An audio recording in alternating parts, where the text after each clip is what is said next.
నమస్కారం, నేను మీ రెడ్డి శ్రీనివాస్.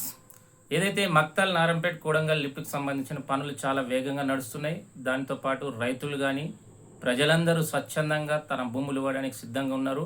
సర్వేలు ఇట్లా వేగంగా జరుగుతున్నాయి. అంతలోనే కొందరికి ఏంటంటే కడుపు గాలింది. కడుపు మంటతో ఈరోజు ప్రజలను ఏదో అయోమయం చేసి వాళ్ళను భయభ్రాంతులకు గురి చేసే ఒక సందర్భం అయితే కనబడుతుంది. ముఖ్యంగా కోడంగల్ నియోజకవర్గం సంబంధించిన పట్నం నరేందర్ రెడ్డి గారు ఈరోజు మీరు ఉన్న 5 ఏళ్ళ కనీసం ఈ ప్రాంతానికి నీళ్లు తీసుకొస్తామనే ఓసు లేకుండే, కానీ ఈరోజు గౌరవ ముఖ్యమంత్రి కోడంగల్ ప్రజలను వాళ్ళని కాపాడుకోవాలి, వాళ్ళని ఖచ్చితంగా కృష్ణానది నీటిలో వారి వాట వాళ్ళకి ఇయ్యాలని గొప్ప భగీరథ ప్రయత్నం చేస్తుంటే ఈరోజు కాళ్ళలో కట్టెలు పెట్టే ప్రయత్నం జరుగుతుంది. మీరు ఏమంటారు? వచ్చి మీరు కానీ మీ అనుచరులు కావచ్చు, ఈరోజు మాకు 50 లక్షలు కావాలి పరిహారం, రైతులు నష్టపోతున్నారని చెప్తున్నావు. అరే సన్నాసుల్లారా, మిమ్మల్ని ఏమనలే, ఇట్లనపోతే సన్నాసులు అనాలా? ఈరోజు మతి లేని సన్నాసులు అన్నా ఏమన్నా అర్థమైతే లేదు. మీరు ఇదే ఈరోజు మాకు 50 లక్షలు ఇవ్వాలని మీరు చెప్తున్నారు కదా. ఓకే, ఒక్కసారి పక్కకెడదాం. మీరు ఏదైతే కాళేశ్వరంలో భాగంగా ఉన్నటువంటి మల్లన్న సాగర్ కావచ్చు, రంగనాయక సాగర్ కావచ్చు, అదేవిధంగా గంధమల్ల కావచ్చు, అనంతగిరి కావచ్చు, ఈ రిజర్వేయర్ల కింద దాదాపు 80,000 ఎకరాలు తీసుకున్నారు. ఎవరికి ఎంత ఇచ్చిండ్రు, ఏ రైతుకి ఎంత ఇచ్చిండ్రు ఒకసారి యూట్యూబ్లో కొట్టి చూడండి సన్నాసులారా. మీరు ఎంత ఇచ్చింది చెప్ప 2013 చట్టం ప్రకారము మీరు ఎంత ఇచ్చిండ్రు? దాదాపు ఒక్కొక్కరికి 20 లక్షలు ఇవ్వలే, కానీ మీరెంత ఇచ్చిండ్రు? ఒక ఎకరానికి కేవలం 6 లక్షల నుండి 12 లక్షల మధ్యన ఇచ్చిండ్రు. అది ఇట్లా కోర్టులు చెంప చెల్లుమనే విధంగా కోర్టులు తీర్పిస్తే దాదాపు 13 లక్షల వరకు అమౌంట్ ఇచ్చిండ్రు ఒక ఎకరానికి. అందులో మళ్ళీ వ్యత్యాసం ఏదో అసైన్ భూములకు డిఫరెంట్గా ఇచ్చిండ్రు, అదేవిధంగా పట్టా భూములకు డిఫరెంట్గా ఇచ్చిండ్రు, అదేవిధంగా ఏదైతే రిజర్వాయర్ల కింద ఉన్నటువంటి ఏదైతే ప్రభుత్వ భూమికి సంబంధించిన అమౌంటే ఇవ్వలేరు.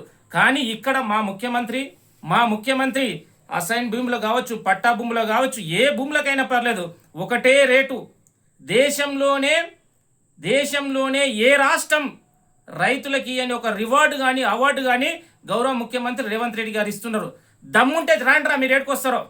ఈరోజు 29 రాష్ట్రాల్లో ఒక ఎకరానికి 20 లక్షలు ఇచ్చిన ఏకైక రాష్ట్రం, ఏకైక ముఖ్యమంత్రి గౌరవనీయులు రేవంత్ రెడ్డి గారు.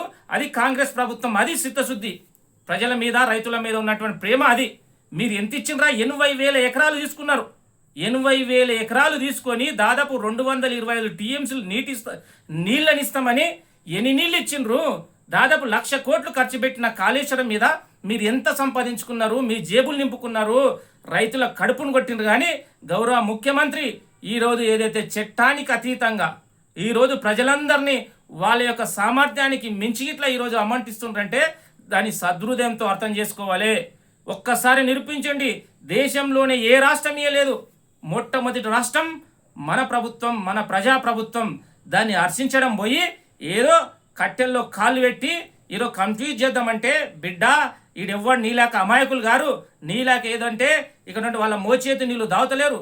కోడంగల్ ప్రజలు, నారాయణ ప్రజలు తెలివైన వ్యక్తులు కాబట్టే వాళ్ళు స్వచ్ఛందంగా నిజంగా ఇంత అమౌంట్ ఇస్తున్నారు కాబట్టి మనం భూములు వదులుకోవాల్సిందే అనే ఆలోచనతో ముందుకు వస్తున్నారు.